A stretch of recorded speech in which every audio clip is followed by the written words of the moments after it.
Perfect timing with the music. Hey, everybody. Almost perfect timing. Hey, everybody. Junior Hockey Advisor Jeff Colson here, and this is Junior Hockey Live. Let's go to the other half of this monstrosity that we call a live stream and get Mr. Mike Bloom on there. Bloomer, how you doing? I'm doing well, Jeff. Oh, Just man. another day. I can't get up and do it now, but I got a window with the time of day now and the longer evenings. I gotta start putting the curtain up on the window or drawing the shades. It's coming right across me here. What am I gonna do? This is like when you're playing in those day baseball games, and as the day gets longer and the game keeps going, and all of a sudden the shadow's over the batter instead of the pitcher. It's just a little wrinkle you got to try to overcome here. Yeah, there's a rink in. Well, there's a few rinks but there's a rink that's got a lot of glass in Oswego. It's their college rink, and one whole wall is glass on one side. Yeah. And there's the Great Lakes is right out there, so there's times a day when that sun's out there and it's reflecting off the water too, and you're just in there just squinting trying to figure out where the puck's at and what's going on. So, all right. Well, it reminds me of another story, but I'll digress later. So, how you doing? I'm doing good. We had a little bit of a action-packed day with junior hockey. Today was the NA3 draft. You had an announcement of a NA3 team that is now going to be in New Hampshire to kind of partner with the NA team that's going to be in New Hampshire. I think the NCDC announced that they're going to have a program. Rock Springs, I believe it is going to move up to that NCDC West. So a lot of news today. So that's good. A lot of news. It's a hotbed time up for hockey right now because you got the playoffs on. You know, we just got over the national championship for the college level, and wow, boom, women. Oh, and let's not forget about that gold medal for the women in the Worlds. It played against Canada. I still have one of my former players still on that team, Olympian, now world champion, gold medalist, Haley Scamara. So congratulations to her and her family. That's a big accomplishment. And geez, I had 1 year with her, and believe me, she didn't learn a thing from me. I learned a hell of a lot from her, though. 1 year with her at U14, and she skated like an NHLer at that time. Just her mindset, her preparation for games and everything. So good for her. Congratulations, and a lot of fun to see. A lot of fun to have a little bit of connection with players there. I've had it happen a couple times with men in the Olympics over the years, but that was the first one from a player that I've had on the. I've had coaches on the women's side, but never a player. So pretty cool. So all right, today, folks, if you're watching, this is Junior Hockey Live. Jeff Colson, Mike Bloom. We're going to sit here and we're going to talk junior hockey until you fall asleep. When you do that, please like and subscribe us if you can before you fall asleep. But today, we're going to look at the North American Hockey League. We're going to preview a little bit of what we're going to talk about next week with the USHL. We're probably not going to be able to get into both of them today, but we're going to talk about the North American Hockey League and preview. They just finished the season. Now we'll time to talk about all these playoff matchups that are coming up and get a little sense of what's going on and what it's going to look like and who's who and who's going to win it all. And, of course, Mr. Bloom thinks he's going to, once again, prevail with some kind of great wisdom. I would counter with there's wisdom and then there's experienced wisdom. And I'll stick with experienced wisdom over perceived wisdom any day of the week. So you can follow anybody's advice, but that's just the way I see the world. So, all right, what are we going to talk about first, Mike? Where are we going to start? Yeah, let's start in the Central and work our way around. So in the Central Division, you have Austin facing off. Austin's the number 1 ranked team. They're going against Minot, who's the number 4 ranked team. And then, let's just go over the matchups first. You got Austin going against Minot, and then you got number 2 ranked Aberdeen going against number 3 St. Cloud. They don't have these that you're showing here on this sheet. They don't have them by their ranking. So don't worry about 1, 2, 3, 4. It's not really how it Right. sets up. Right. But the first matchup again, 1 versus 4, Austin versus Minot. If you want me to make my pick first, and then you can share yours. I'm going Austin. Obviously, they're the number one ranked team. They've done really well all year. Anytime they faced Minot throughout the year, they've pretty much had the better of them. I think Minot might have taken maybe 2 or 3 games in that series, the series is throughout the year. But a couple of players that I think would be difference makers. Obviously, Gavin Morrissey is a Detroit area kid that is playing for Austin. He's got 61 points this year. That's a pretty impressive season when you're getting up over 40 points and he's at the 61 mark. We actually talked on one of our other podcasts about this exact matchup when they were playing earlier in the season and highlighted some of the same players. But James Gofredo, he's a defenseman on that team, moves really well, makes really good plays. He's out there in all situations. You got Jack Milanowski as well that, those two just kind of control the back end. And when you've got good defensive play and you've got forwards that can get up and down the ice and produce offense, your team's going to be difficult to beat. And again, because they've played each other so much throughout the year and Austin's had the advantage, I just think it's going to continue in this series. Well, the layman probably would take that pick and run with it.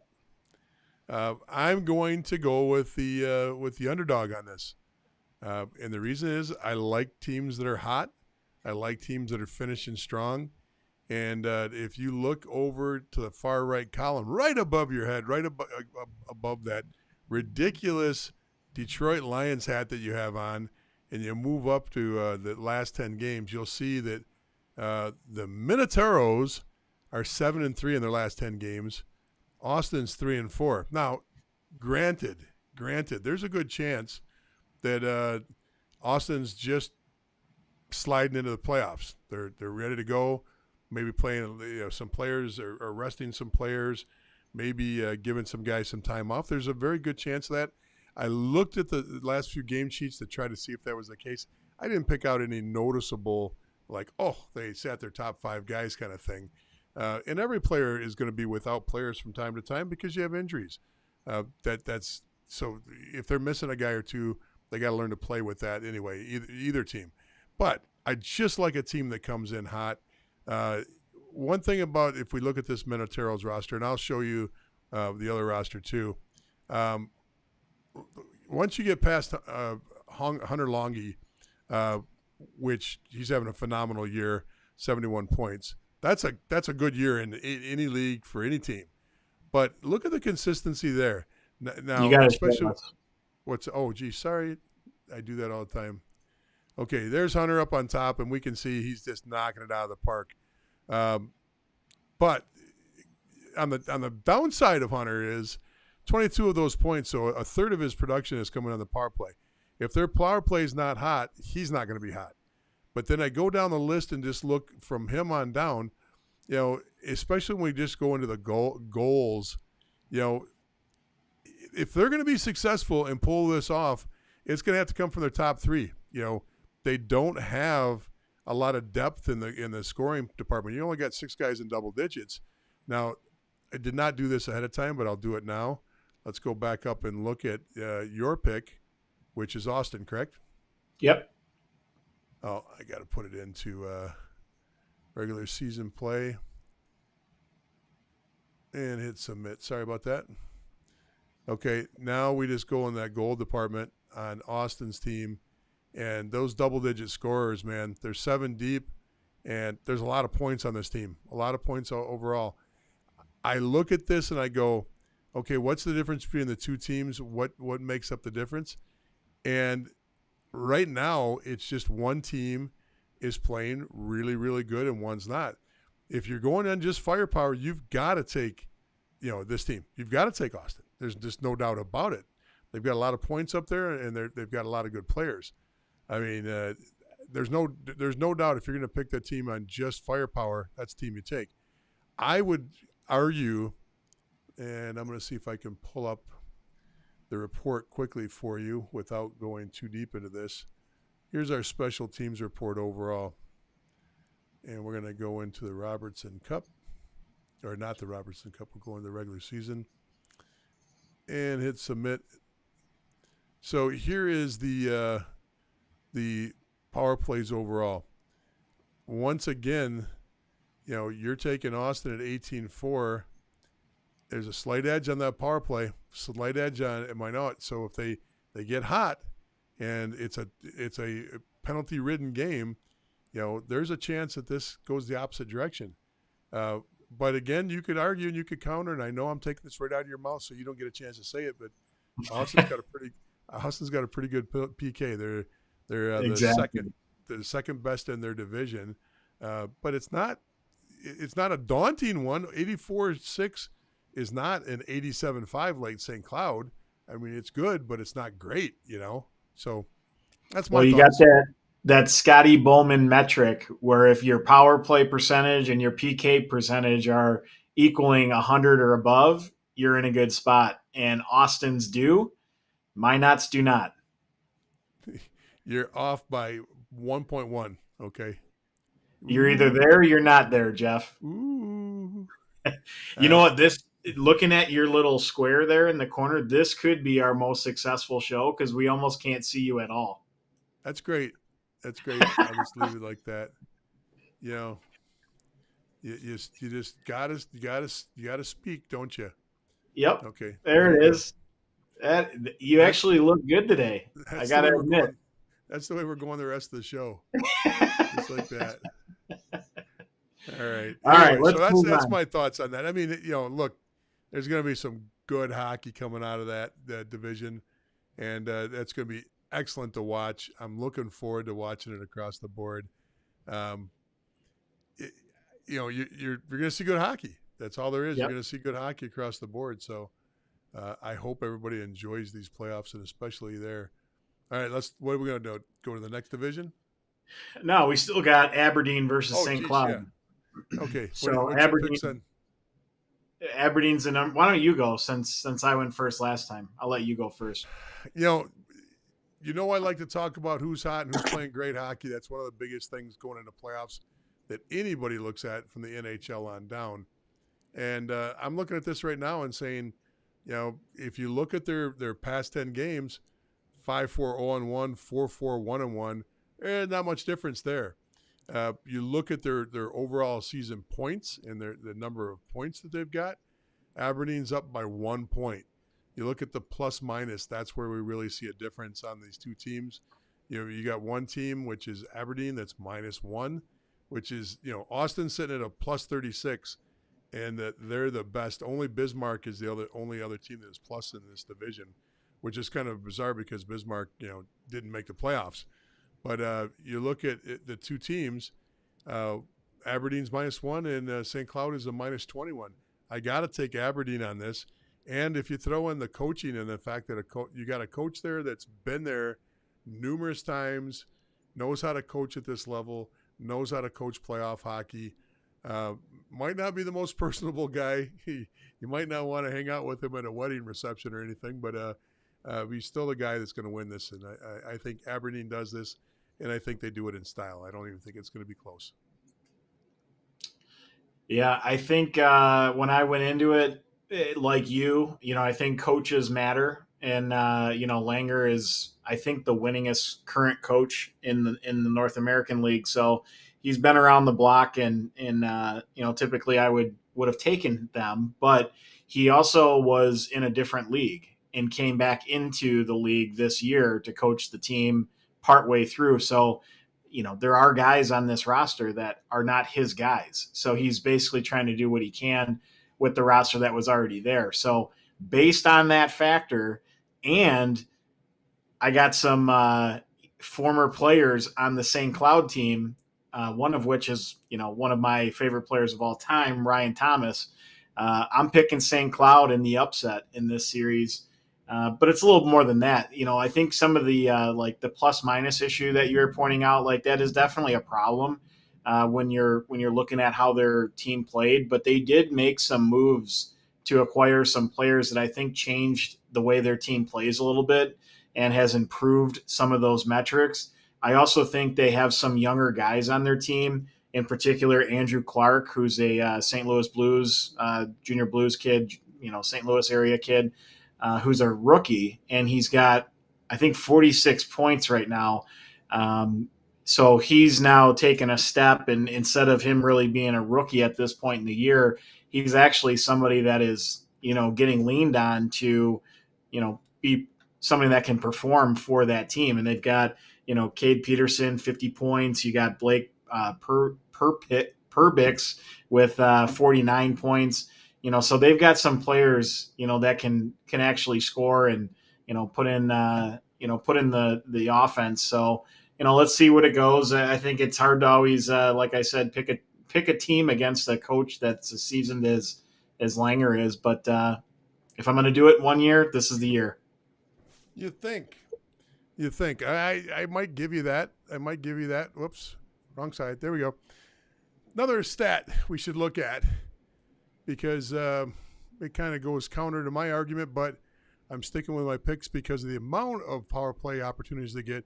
Aberdeen's second in their division and the amount of power plays they get, which 240, St. Cloud 221. It's not that much of a difference, but Aberdeen's got to get a lot of opportunities for them to be able to put points up with a power play because they're struggling at a 15.8. I mean, that's easily one of the lowest in the league overall, not just their division, but the league. And they're not much better on the PK. So what you're saying about Langer's team is evidence right there. If he's got a seasoned team, they're much better on the power play and the penalty kill. And because he's working with players that weren't his, and he didn't bring in, I shouldn't say that because he did have some. I'm sure he had some influence in the team, but yeah, there's probably some where he didn't also. Right. So just one of those things that you got to look at across the board. Here's the number that I struggled with because even though I'm picking Aberdeen, look at that power play goals against number 44 to St. Cloud's 32. So, I just look at this shorthanded goals for, they're about the same. Those stats all lean towards St. Cloud. But I think Aberdeen is still, that coaching situation. Yeah, you can't count them out. I know. Yeah, Believe me, I struggled with it. So I'm sticking with my pick. We'll see how that goes, and we'll see how this runs in the long run here. So, all right, what do you got next? Let's go to the East. The East has Maryland versus Northeast, New Jersey versus Maine. Give me a second, and I'll pull up the standings from the season so you can get an idea of what we're talking about. And again, Maine was number 1 going against number 4 Northeast Generals.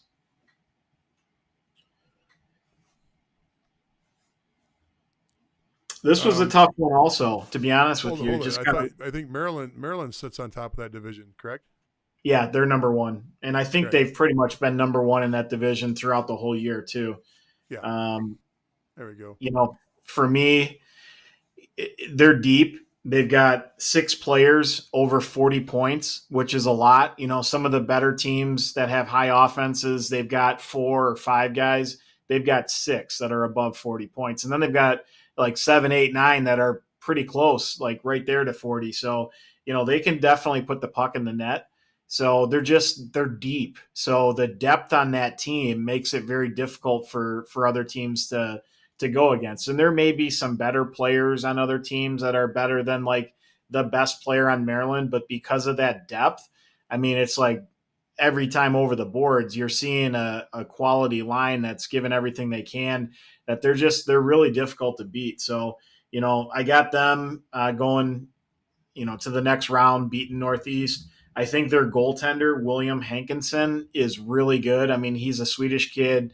I seen him play a couple times and just very impressed. I think he is a Lake State commit. But either way, he's a big kid. He moves well. He blocks the net. I mean, he's going to be somebody that is a difference maker in this series, just because he's tough. I mean, again, when we're looking at some of these teams that are number one in their division and they've been number one throughout the whole year, they're tried and true. They've shown it, throughout the whole course of the season, that now getting into the playoffs, they're probably re-motivated to, inflict their will again. So I just see Maryland coming out of this series, and I don't see them really having much competition in order to do it. I hate to say that because I don't want to bury Northeast, but I see a lot of good in Maryland. How can you not see a lot of good in Maryland right now? You can look at the stats. You can look at the team. This team passes the smell test. The only thing that may get in their way a little bit is maybe they get in a situation where you just get some experience, player experience and people experience. They're just a little ahead of them going into the playoffs. Maryland does not have a long history as a program or with playoff runs. So Right. I would say the only thing that could get in their way is Maine is been there now. You got the returning national champion in this division too. Those teams, they don't need to have the best team if they just get ready to play playoff hockey and know how to play playoff hockey. When you've got two teams that have made it all the way to Blaine in the last 2 years in your division, well, you're always going to get one. But my point is, there's some experience there. I think that's the only way that Maryland loses this is if they just play outside of themselves, or too much assumption into their game, meaning they think that they've got it already wrapped up because they played so well. They are the hottest team in the division in the last 10 games. What I don't like about Northeast and Maine, the two teams that are at the bottom of the four teams in the top four teams, is they stumbled in. Johnstown finished with 63 points, and Maine and Northeast Generals, they're at 65 and 69. Their two records, Maine 3-7 going down the stretch, the Generals 4-6. Johnstown was 6-3, and if Johnstown had picked up another win or two, this is a different looking top four easily. And I think it's very interesting that those two teams struggled at the end when they're fighting for their lives for a playoff, not only a playoff spot, but to make the playoffs. And so that's interesting to me. They both finished with losses. Northeast finished with 2 losses in a row, and Maine lost their last one. So Maine, lose their last one, goes 3-7 in the last 10. Northeast, lose their last 2, goes 4-6. It's don't get me wrong. That last game probably didn't matter because Johnstown was already out at that point because they had lost, they had won, but it did. There was no way they could catch those points. Still, that's not the way to come into playoffs. That's not the way to come in the playoffs at all. And so my opinion on this one is it's Maryland all the way, and there's 3 other teams. Nice. So we just skipped the other matchup. We can go. Yeah, we can walk through it if you want. Yeah, sure. New Jersey Titans and the Maine Nordiques.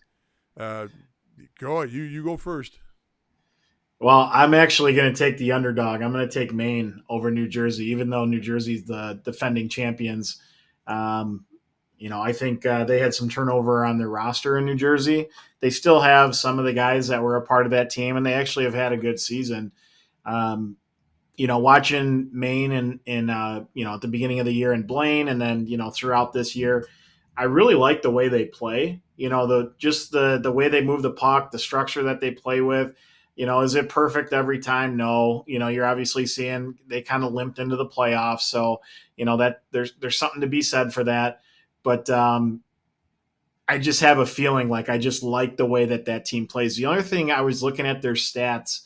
And if you can pull up their team, I just want to make sure that it's the same on here as it was when I was looking earlier. But I didn't see a single kid on their roster that had a minus.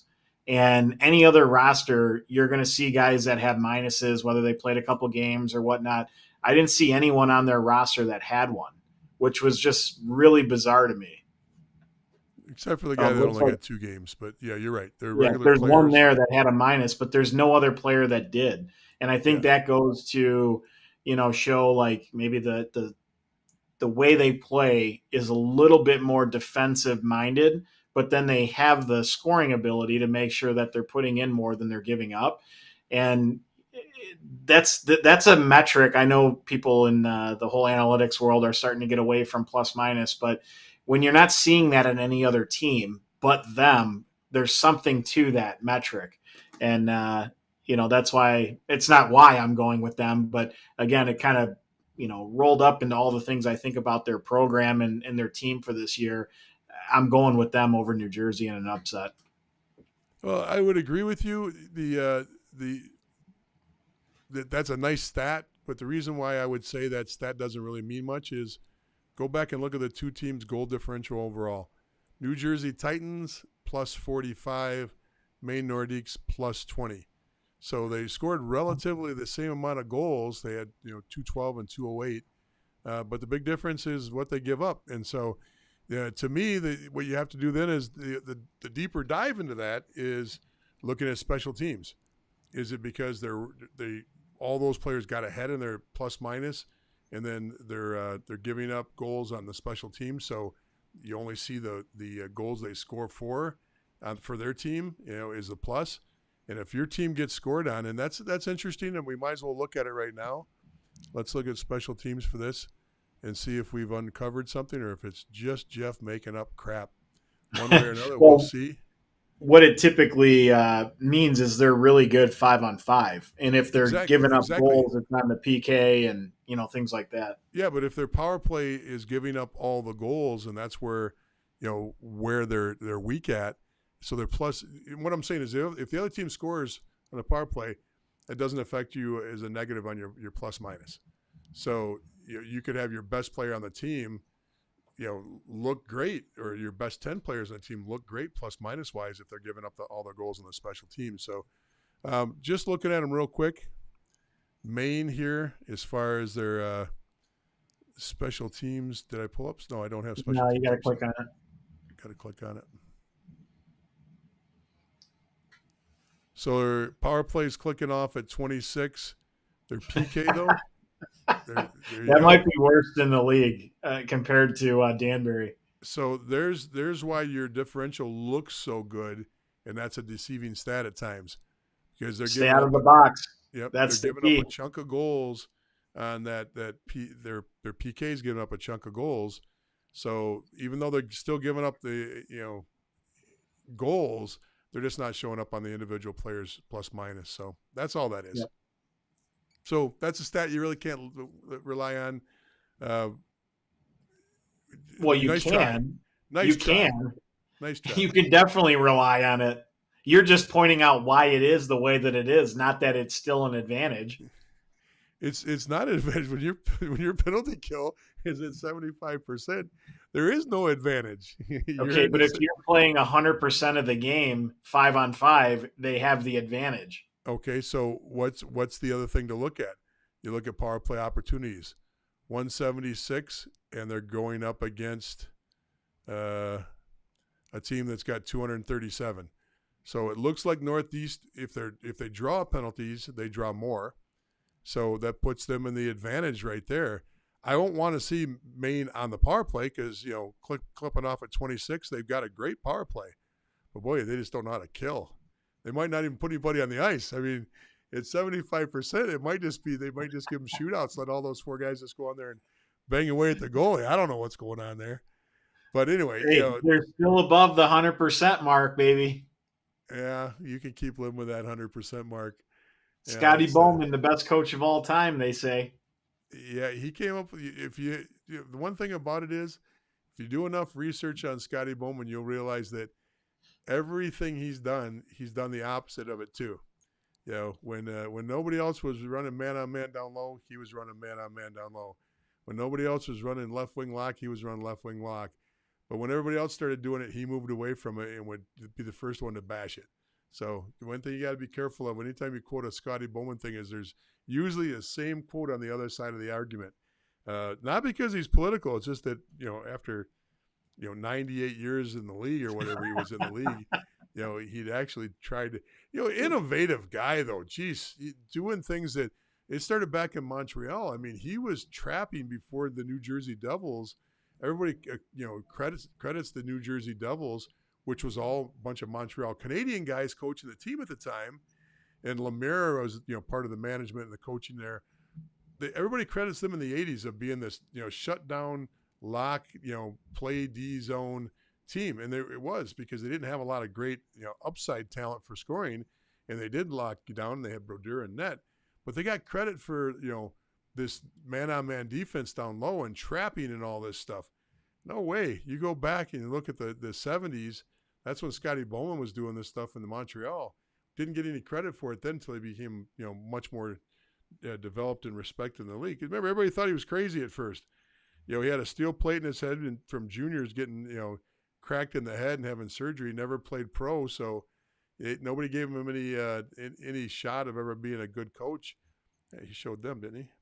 It also shows you that us guys that don't have much upstairs, we have the opportunity to still be good coaches. Not sure what that means. I'm just waiting for your shining moment. That's all. Sometimes people find it earlier. If you see this way the sunshine on my head, you can almost see the steel plates just from the glare coming off this sun glare thing. So, yeah, let's move on. All right. So you're picking New Jersey then. That's what's coming out of this. You got Maryland and New Jersey. I'm picking New Jersey, but it doesn't matter. I think you got a clear-cut number one in this as far as who moves on out of this division. All right, let's go. Move on. Oh, you're rushing me? You're the one telling all the stories. We're going to the Midwest Division. I'll be there in a second. You start off. All right, so we got the number 1, Wisconsin versus number 4, Chippewa. Then we got number 2, Minnesota versus number 3, Kenai. So in the first matchup, Wisconsin obviously in a new home, expansion year for them. And it's not an expansion team. It's a team that relocated, but still they're in a new environment. The fans obviously really embrace them. So their games are packed and they really get a home ice advantage there. So based on that and the fact that I like 2 of their forwards a lot, Luke. Who are we speaking of again? I was pulling that up. Which team's got Wisconsin. a new rink? Wisconsin. Oh, yeah. My nephew is there. Not a new rink. They relocated to a new area. Yeah, so it's my nephew's team. Yeah, I guess I got to go for them, don't I? So I got to see him at a family wedding when his brother gets married, and I don't want to get put in a headlock. He's bigger than me. So are you picking them, or are you just giving a shout out? I've got to pick him. Not happy to, because I see some holes. This is a team that's, I don't see the depth the same way other people see this team. I see Wisconsin as a team that was put together with some pretty solid players, decent coaching. I have nothing against any of that, but I just don't think that in 1 year you can put a team together that can make the run all the way to the finals. That's just my opinion. Well, they didn't put the team together. It still was the Magicians that just moved over. So yeah, but that team was reworked. That team was reworked quite a bit, and so I'm looking at this team and saying, remember, this is the team that had a problem with no, I'm mistaken on that. That's not that. Which team had the coach that was suspended from hockey coming into this season? Maybe it was Wisconsin. I don't know. Who's the new ownership that came in from Los Angeles into the NAHL this last year? It's not in the South. Yeah, I think it. Now I'm confused on which. I think it was Chippewa Steel. I'm sorry. New ownership was in Chippewa, but Wisconsin still retooled. I don't know. I just don't feel as good about them. And it's going against this is intuition going against the reality. They are the hottest team in that division. They're the strongest team as far as points go. The goals differentials in their favor. Goals against is low. You'd seem like you'd want to pick them, but I don't. I don't. My overall pick coming out of this is going to be the Wilderness. I like them. They're almost as hot as a team. They're almost as good points wise. Their goal differential is actually one better. And so, I know we've got to go through the matchups. Wisconsin will beat Chippewa. I don't doubt that. I think the Wilderness will beat the Bears coming out of Alaska, and I don't see that going any other way. Just on goal differential, Kenai is in third place, and they're the only team in the top four with a minus 15 to everybody else. There's a 30 goal differential, and there's an 78 goal differential between them and the top team.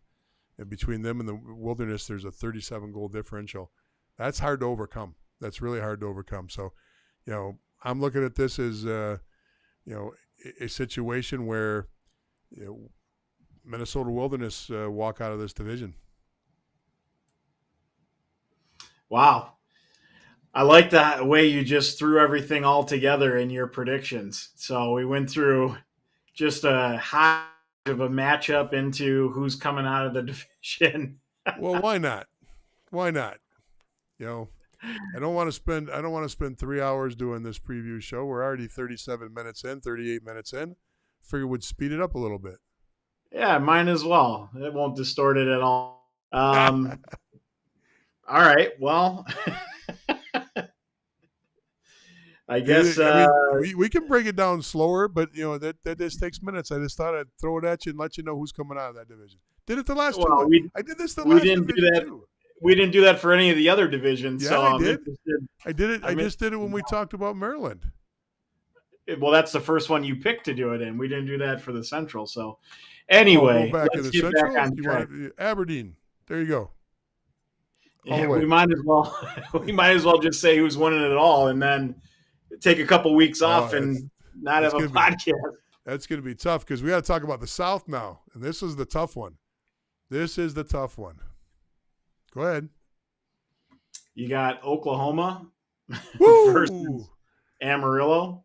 Oklahoma. Woo. That's a tough team, man. Topping the charts. They've been good all year.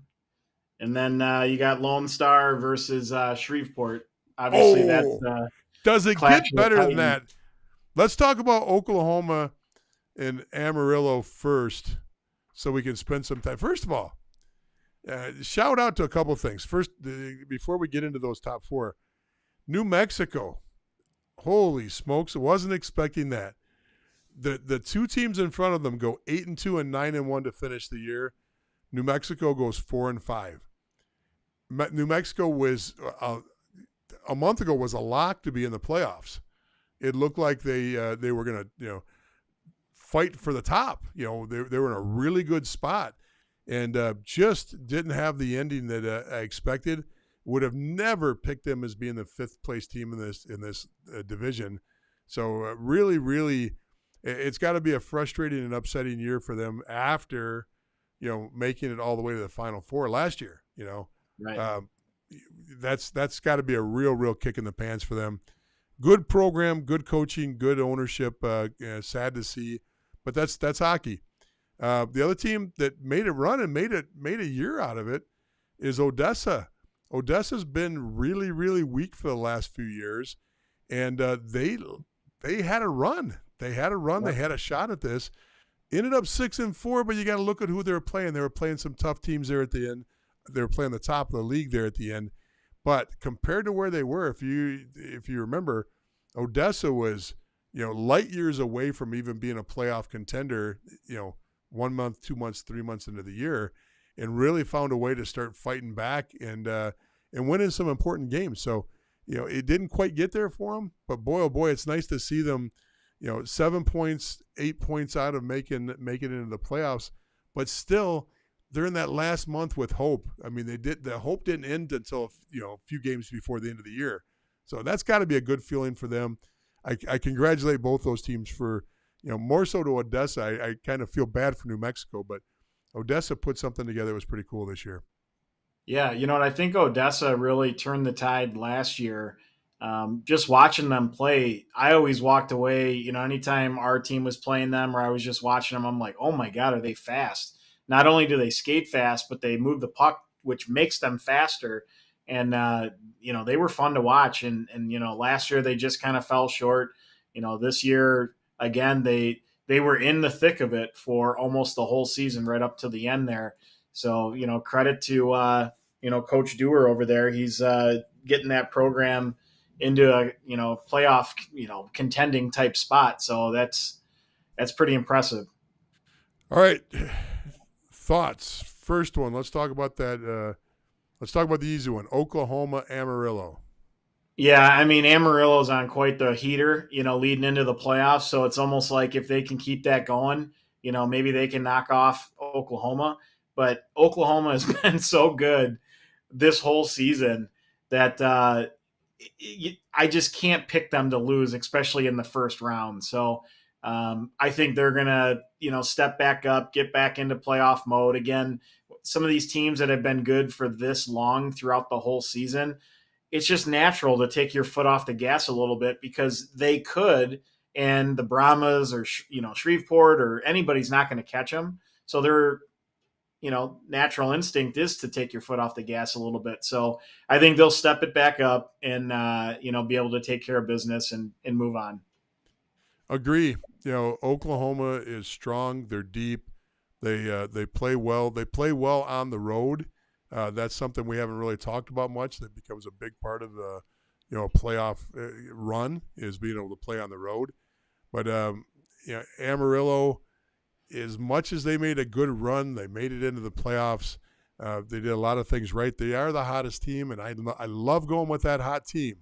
9-1 going in there, but boy, oh boy, unless Oklahoma's hiding something. The Wheels really got hiding injuries. Maybe something is there that caused that. I don't think that them 4-5-1 at the end is much of a deal. I don't think that would be 4-5-1 if Lone Star was within 2 or 3 points of them. I think that 4-5-1 would have been 7-3 or 8-2. Just watching how they ended and who they were playing. So yeah, go ahead. Just to jump in, Oklahoma, I talked about Maryland and just, the fact that they had 6 players on their team that had 40 plus points. Oklahoma had 9, and that was far and away the most on that team or in the league on their team. So they have the depth. They play a style where they've got a lot of offense. They can move up and down the ice. They defend well at the same time. When you look at goals for, goals against, they're at the highest end of the goals for, and they're at one of the lower ends of the goals against. The one thing, though, that could be the difference for them, and we've talked about it in the past, is they had a stud in net in Corpy who moved up and is now with Tri-City in the USHL. Yep. They have still kind of stabilized their goaltending position with Duras. He's been great. But he's not Corpy, and there is a little bit of a difference there between the two goalies. So that could be an issue. I don't think it will be, but if there is an upset in that series, I don't want to put it on one person, but that could be a difference. Okay, we're both set on Oklahoma moving on out of that series. Now, we left this for the last, but this could be the best rivalry in junior hockey right now, bar none. Bar none. In the United States, I know of no other rivalry like the Lone Star Shreveport rivalry. This, for those that don't know, you got on one side, you've got Dan Wildfung. He's a Lone Star coach, but played his pro hockey in Shreveport. Played for the general manager of Shreveport, the junior general manager. He was the pro coach at the time. Long history with those two guys. He played with the head coach, Soupy, Coach Campbell. Most people don't know the full history here. You can watch the Dan Wildfung video we've got on Junior Hockey Advisor that explains a little bit about this rivalry, but you don't have two programs out there that know each other better than these two. That it's a rivalry playoff style game every game from the first game of the year to the last game of the year. They both play well on the road against each other. You're not going to see, because you're playing with a rowdy, out of control crowd in either spot. The other team still shows up. They still produce. They're used to it. So these two teams now, Shreveport has an edge on some things. Right now, they have the last national championship, Robertson Cup, coming out of the South under their belt from a couple seasons ago. They still have residual players, 2 or 3, I think, that are left on the roster from that team. So you got guys in the locker room that remember what it took, guys that have actually got that championship ring to walk in and show the other guys on the team, here's what the ring looks like. Here's what it's going to take. That's their leaders. That's their core leaders right now. So there's a big, big advantage with that. Now, with that said, Shreveport's very similar to to Odessa.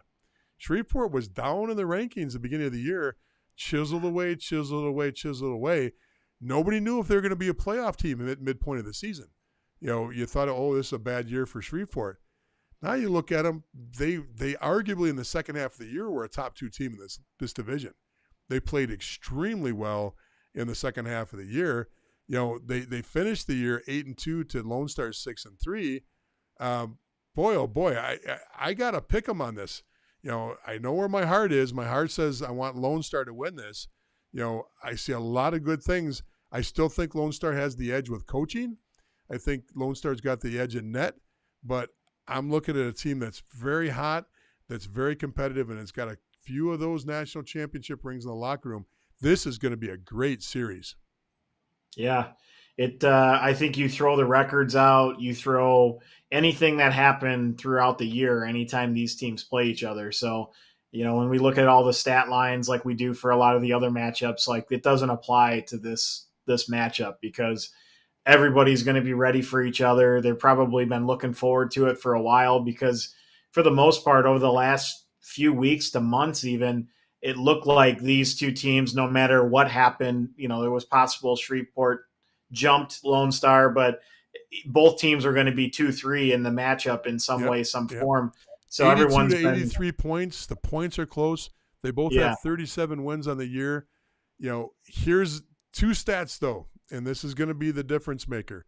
One is clamp down, shut down, playoff style defense all year long for Lone Star. Lone Star plays their first game in the D zone just like they want to win a championship game in the D zone. It's just relentless. It's grinding, and it's rock solid. There's a lot to say about how they play defense. Now, as great as their defense is, goals for one of the weaker teams in the league, overall league, as far as goals production goes. So if there's an Achilles heel, if they're not getting a team production, and that's where they get their points. They get their points. It could be from the third line. It could be from the first line. Every game, they're producing as a unit a lot of points. They don't have a lot of big points on this team. Shreveport has a little bit more on the front end as far as points, and their defense isn't that far off on the back end. I give the defense to Lone Star. I think that's the best defense in the league, bar none. I give the offense. I don't think they're the best in the league, but I give their offensive edge to Shreveport. Who wins here? Who wins? This is going to be a great series to watch to see, which side comes out of this, the defense or the offense. I'm riding with our guys. I'm going Lone Star, baby. I am going to say this. My heart wants Lone Star to win, and I call this a toss-up. And I call it a toss-up because I want to see this go to – as a fan, I want to see all the games played out. I don't want this to be a 3-0 Lone Star win. As a person on the staff, I want it to be a 3-0 win over Shreveport and just go in with a lot of momentum to that next round. So, it's the fan hat or is it the coaching hat? On this show, I got to speak as a pragmatic fan and with a little expertise on this. I can't be a homer completely. But no, there's no doubt about it. This is going to be it. Slight edge, I don't know. I think there might be a larger edge on the coaching just because he's been around a lot longer than Soupy has, and that's Dan. Soupy came in a little bit late. I think this is only his 3rd year as a head coach. So Dan still got the strings, but Soupy's got a guy as a GM that will come down to that locker room all the way through the playoffs, bolstering that coaching staff. So this will be interesting. Well, I think there's a stat too that they used to throw around the NHL and things like that, where the first team to score 3 goals typically wins 77% of the time. So if these series is, the games I should say in this series are getting up to 3, 4, 5 goals, that's not good for Lone Star. We gotta, they gotta keep it 2-1, 2-0, 3-2. Like if there's high powered offenses, they're not built that way right now. Some of their players are a little bit younger, and they're still learning how to score at that high of a clip to keep up. So it's always defensive, but this year it's even more important. And luckily they have two Division 1 committed goalies that help with the whole defense and that whole mindset. So we can't get they can't get into a track meet. You know what I mean? They can't be goal for goal, goal for goal. It's got to be low scoring for them to come out of this series. And as close as I've said the games have been with these teams can play on the road, you gotta like Lone Star because their first two are at home. Knock off those wins at home if you can get them, and then the final game of the series, if it goes all the way, it goes 5 games, is at home again. So um, that's a nice edge to have. Junie jumps up and says right off the bat, as soon as I make a prediction, he thinks that the Mudbugs are going to take the series. It's there's no argument that this is going to be a great. I'm hoping it's a great series. Now I won't complain if Lone Star goes, 3-1, 3-1, and 3-1 and wins all three first games, and we call it a day.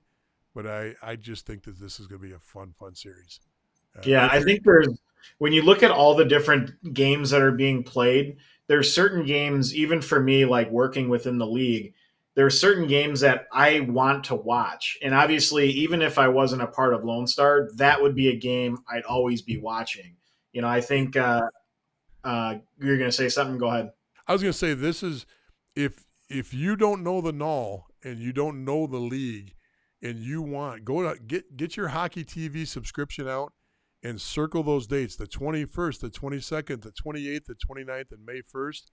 If you haven't watched the game, and it's deceiving when you watch the NITEC Center for Lone Star, you do see a crowd behind them. But remember, that side of the crowd you're seeing is 1/3 of the size that's in your back, where the camera's from, because that's the big side of the big wall with the big stands. So it's a great crowd there. It's a fantastic crowd. And when you see the games that are played in the Georges Pond for Shreveport, they play in a big, bowl stadium, and it's going to be cranking. It won't fill because that was a pro stadium, and it's hard to fill it at the NAHL level, but it's going to be a great crowd. There'll be a few thousand people there, minimum, and both are entertaining places to play. Both are great places to have rivalry, and this is going to be the series to watch. I'm going to be very, Yeah. very, very, very happy. Popcorn, buttered popcorn, feet up, and normally I don't watch a whole hockey game all the way through. I'm watching a period here. I'm going to watch a period there. This one, 3 periods plus maybe some overtime too. Well, that's what I was going to say, that there's certain matchups that I'll follow, meaning like I'll check the scores and I'll be looking at it on my phone. But then there's certain matchups, and that's one of them where I'm tuning in, to make sure that I'm watching that series. And there's, I think Austin and Minot, that's another one that I'll probably tune into and watch. I honestly think the Wisconsin Chippewa series is going to be another one that I'm just curious to see how it goes, so I'll probably tune into it. But again, there's certain ones, and I think as these divisions start getting a little bit tighter with the teams that are moving on, then you really start getting into like these are must see games where you want to watch the whole thing, because not only are the players now getting more best on best, but just the way those teams play. It's just exciting. So, especially for people who aren't really familiar with the North American League, this is now the time to watch. And I think the kids that think like I'm going to play in the USHL, and then they realize they're not quite there, and it's like, oh, okay, well, what North American League team should I look to play on? Like, I don't really know much about the league. They should be watching these games because, I mean, it is really good hockey. Yeah. So let's do overall predictions. Then we got a question or two to answer that have been coming in. Let's just pick division because that'll give us something to talk about later on. Pick the Okay. division the champion's coming out of. Ooh. Come on, Wow. Elmer. Looks like you're just freaking looking at those brake pads on that 64 Chevy and pulling the hat off. Woo! Here's the thing. Oklahoma has by far and away been the best team. But the South Division, once you finally get out of that division, sometimes you're so beat up that there's not much left in the tank. So, and I think if it gets to that point and it's Shreveport versus Oklahoma, it's Lone Star versus Oklahoma, they are going to get a piece of each other no matter what. So, it's not easy to come out of that division. And when you do, sometimes, like I said, there's not much left to go. So I'm actually going to pick the Midwest, and I'm going to pick Wisconsin as being the team as an underdog that's going to go in and win. I'm still picking the South, and I'm picking it for the same reasons. But what I'm hoping for is that a team comes out of the South unscathed. So if a team gets lucky and stays out of overtimes, wins one of their series, 3 games, boom, gets it over with. I don't think I can pick. I think the top 3 are toss-ups in my mind, but I'm picking the South, and I'm saying if one of those 3 teams, if Lone Star, Shreveport, or Oklahoma can get out of 1, if not 2 series with 3 or 4 games and not having to take it all the way out, stay away from overtimes, I think you got your champion right there. I don't think it's close if that's the case. If those series go 5 games, if you see multiple overtime games in a series where it's just draining them down, not only physically but emotionally, the South doesn't have a chance. Then I don't know who I'd pick if it doesn't come out of the South, to be honest with you. I really don't. I'm assuming it's a bloodbath, which is why I had to go off of that team because, there's 3 teams there. One of them could skate through. One of them could find a path, and if they do, and they keep it down to 6 or 7 games to get out of the South, I think they've got a shot to be the overall champion. Remember, the South still has, in the last 5 or 6 years, they still have the most national champions. Shreveport's got 2. Lone Star has 1. So you've got the coaches that know what the hell they're doing down there in that division. The experience of winning the national title comes out of the South. You pulled a dirty trick on me. You asked me who the team was that was going to win it all, and then you picked one division and gave yourself three options within that division. I said pick the division. I go back on the tape. I said pick the division you think that's going to win it all. That's I would have changed my pick. And I not only said that, but I said that'll give us a chance to talk about more on future shows. So I didn't want the overall pick. I just wanted where the division was going to be. So, man, oh, man, you try to do these things professionally. You try to do it right, and then you get people that don't listen. No, it went off the rails when you hijacked it in the second division that we started covering. Okay. All right, we got a question coming in. Could an NA3HL team beat a bottom NAHL team? The answer is unequivocally yes, if the NAHL team decides to play in their snow boots without a goalie in the net. I disagree in some senses. Of course you would. I think when you look at like this year and you say, could Granite City beat Danbury? I think they might be able to.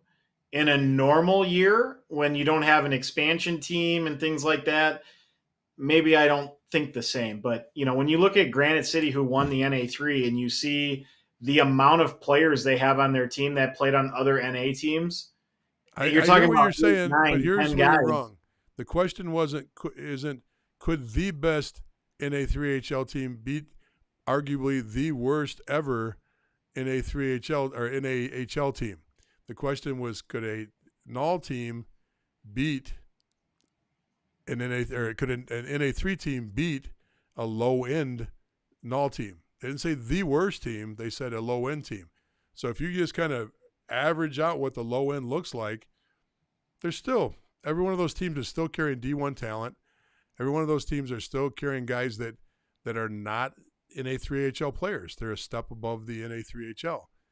Maybe they've got a couple guys that are crossover that could, go either way, but the majority of those rosters are, solid in all teams. I don't see it. That's like the argument you hear between D3 and ACHA D1 hockey. Same argument there in my mind. D3 teams practice 4 days, 5 days a week. ACHA teams practice twice a week, just on ice time alone. I know I'm digressing, but I don't see it. I don't see. I don't. It's not like a USHL team playing a NAHL team in the off season or in the preseason exhibition. It's not the same. Sorry, my thing's I going stand crazy. by my point. Can you hear me? I can. My Alexa's talking. I stand by my point. You don't have a point. You don't deserve a point. If you're going to take that stance, like it. You're losing your credibility on the show. Let's see. The audience was at 450. We're down to 11. Okay, that's what happens when you make insane statements like that. That's insane. Well, how can it be?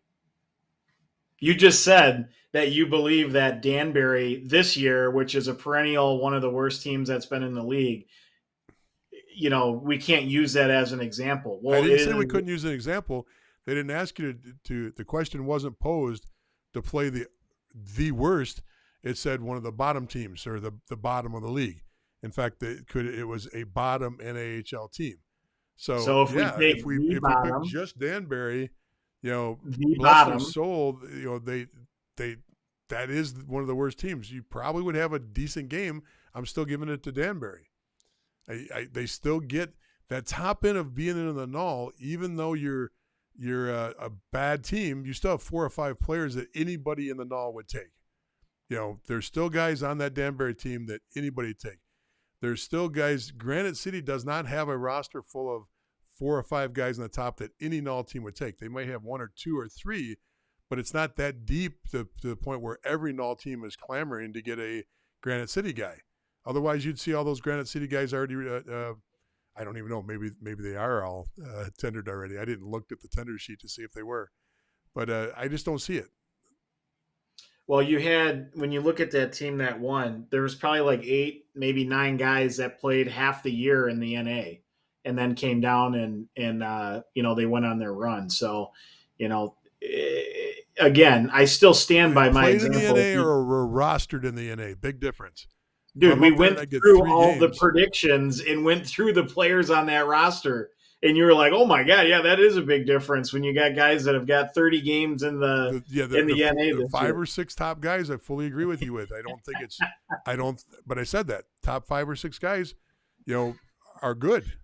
You're combative today. You're combative. I don't see it. And just so you know, anytime I get this statement coming up, look at that right below your chin. When it says that, we know the audience is on my side. Junie speaks for the people. He's out there. He's every man in the junior hockey community. He is the voice of the people. And he may have actually polled people before he made that statement. He may have put a poll up on Twitter and got 1,000 people to agree with him before he put that statement up. So, well, I appreciate that he asked the question and agreed with your answer. Well, what else would he do? If he agreed with you, we might not ever have him put a comment up again. I'm going to start asking questions that I already know the answers to of my own opinion. And then when the person matches it, I'm going to be like, yep, nailed it. Well, what you don't know is, since I have the control of the board, you don't know how many people are actually agreeing with you that I don't put up and don't show you. Well, what's funny is you very well could be Junie. You're just typing your own stuff. That's why I'm over here not paying attention to you. I'm over here going, what? No, exactly. Jimmy is a real person. It does a great job. Hey, listen, we've got to go, folks. It's been fun, and I've enjoyed it tonight. Mike, great information tonight. Great, research into these teams. I hope you're wrong on most of your picks because that means I'm right. But if you are right, you deserve it, and congratulations in advance. But I'll be gloating very soon if it's not right. Well, the most fun part of the whole thing is actually watching how it plays out. So everything starts. What's today? Wednesday in a couple days. So Yep. off we go. Oh, very good. Everybody, have a great night. Thanks for tuning in, watching this. I hope this helps a little bit of understanding the NAHL and the NAHL playoffs. I hope it gave you some information to think about. Make sure you're watching those games. You got some excellent games coming up. Next Monday night, tune in to Junior Hockey Advisor, 9 o'clock at night. And then, of course, on Wednesday, we'll do this broadcast all over again. And we'll have a little insight of how things are going with the playoffs. And we'll also do our USHL breakdown as well. Mike, good night. Everybody else, good night. We'll see you all later. Take care, everyone.